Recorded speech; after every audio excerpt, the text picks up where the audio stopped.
There's an injury epidemic sweeping professional sports, but a recovery revolution is emerging alongside it. Athletes today routinely push the boundaries of human performance, and as their bodies take the hit, medicine keeps pace. Take the biggest name on the pitch at this year's Major League Baseball All-Star Game, Detroit Tigers left-hander Tarik Skubal. He's arguably the best starting pitcher on the planet, and under his arm the Tigers went from a decade in the wilderness to 2 consecutive playoff appearances. Last month he made the headlines not for a great game but for a sudden elbow injury. A lima bean-sized bone fragment had broken off and lodged in his elbow joint. He avoided the worst, a second tear of his ulnar collateral ligament that would have kept him off the mound for more than a year, but he still needed arthroscopic surgery to remove the spur. The recovery time was roughly 3 months, and for Detroit it felt like their superstar might have thrown his last pitch in a Tigers uniform. That's a clear illustration of how hard work and speed increasingly translate into costly injuries. The trend is far from baseball.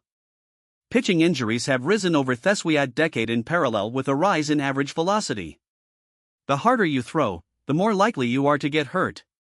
And the same logic applies to hitters. The league's hardest swingers have missed more than twice as many days because of injury since 2023 as players who swing 10 miles per hour slower. Across the sports spectrum you hear the same words: epidemic, crisis.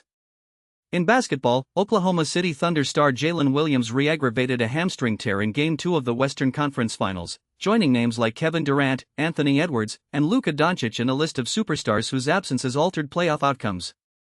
The Women's National Basketball Association 425 is witnessing a surge in high-profile anterior cruciate ligament tears that have already derailed rookie seasons in breakout years, and the league is on pace for a record number of injuries this season. Most of these are non-contact injuries, a direct byproduct of the increased speed, power and sheer physical strain of elite modern sports. In theory, these injuries are preventable. Yet Eno Saris of The Athletic reminds us that you can't tell a player to swing softer when money is on the line.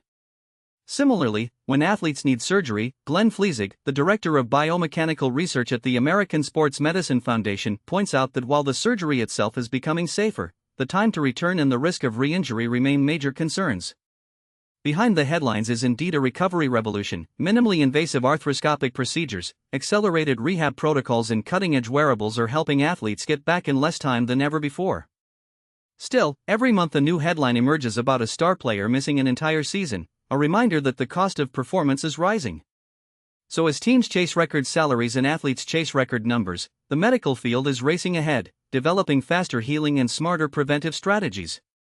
If you're following the sport and you see a headline about a player sidelined by an injury, remember that a whole new world of science is working to bring them back.